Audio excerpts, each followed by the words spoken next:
Fearless Disease. Fearless Disease fam, today we expose the truth they hate to hear. Like right now, if you are ready, we got some updated news on the unfortunate assassination of Charlie Kirk in his case against the gentleman, of course. Unfortunately, did this massacre, man.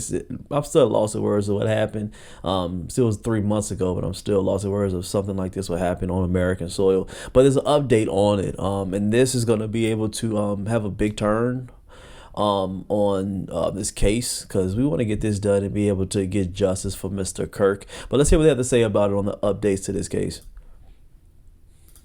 A virtual hearing is expected to be held this afternoon for Charlie Kirk's suspected assassin, Tyler Robinson, as a judge considers how much media access will be granted during the trial.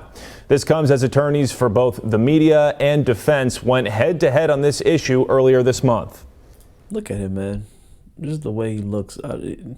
Really disgusted at people like this, man. They would take a life, especially in front of his family and kids. It was disgusting. But this is actually going to be good, because when media gets in, media is not just a tool. It's video camera. It's almost like writing your own script. Now with media, you can be able to make it in a good light, a bad light, positive. It just negative. You're able to change colors. You're able to write a script when it comes to media. So this is good for them to come to a hearing to say how much media you want in there, how many cameras do you want, how many reporters that you want, because we want to be able to keep this in the confines of the court office. I believe it that you want to be able to create one narrative, not 30 of them, because every camera can be able to change that. The liberals can make it look a certain way. The Democrats can, the good or bad, not just even political, but even for the powers that be can be able to see the full light when this court case comes alive. So I think it's awesome. I hope that we get as minimal much of press to come into the office, so we can be able to create only one or two narratives, so it can be a clean and fair case, not just for him, but for the family of the Kirk's family. We don't want the chaos that is out in the media. I agree. In this courtroom.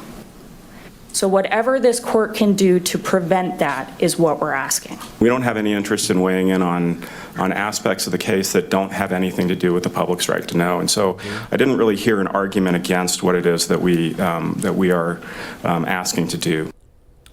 Joining me now to break this down is criminal defense attorney David Gelman. David, thank you so much for your time.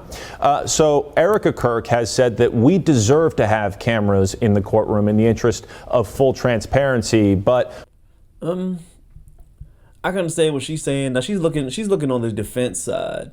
And maybe the offense side, because she wants to be able to have cameras in there to make sure that the case goes perfectly. And I can see it from her end. You want to make sure that they don't do no BS, and they want to make sure they have a fair case for your husband. I understand that, Ms. Kirk.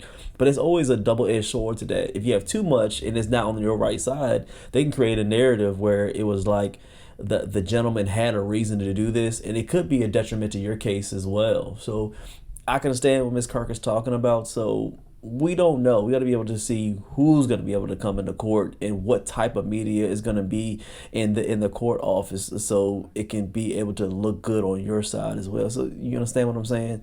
So I understand, Ms. Kirk.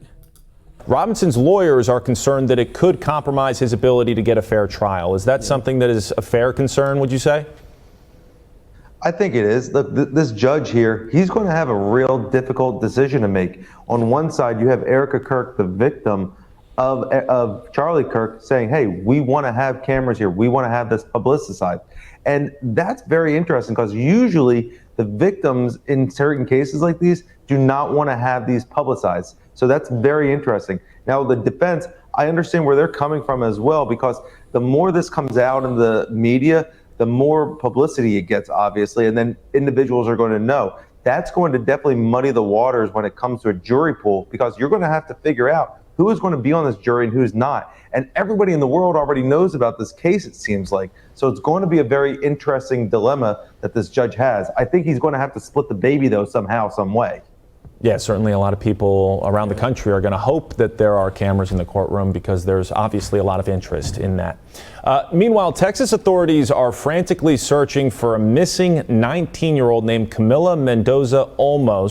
What is going on to another segment, but that's the main thing I wanted to hear on here, to get y'all thoughts on this, because it's back and forth with it, and they do make a concession that usually in the the perpetrator usually doesn't want any cameras because they want to be able to create their own narrative without the media creating different ones. So it can go back and forth. You never know, especially with these cases in the era of social media, and everybody has a camera now, and everybody can create their own narrative with their own YouTube channel, with their own podcast, with their own TV network. It can create so many different ones. Back then, it was probably only one or two because it was so shut off to the public. But now, as we've seen with even court cases back, of course, the most famous one that we could think of in our era, which was O.J. Simpson, and they created such a different narrative. And I think a lot of people learn from that case because they created and made Mr. O.J. was either real bad on one network and just an innocent guy on another one, and then create narratives. Everybody really learned from that 100%. So now they're having certain hearings now, a virtual one, to see, do we want cameras? Do we want limited cameras? Do we only want 10 cameras, 20 cameras? Because narratives can be created in any type of way. So that's awesome. I'm glad they're going to get into that, and hopefully they come up with a good verdict, because this is very sticky, and the judge is under a lot of pressure right now. I couldn't even imagine. Subscribe. I'm sorry, you guys. Hit the like first. Smash the like. The next video is going to be up here on the screen. Subscribe and hit that bell. CashApp FearlessDisease always in the description if you are rocking with the movement. See you on the next one. Please stay rich and stay fearless.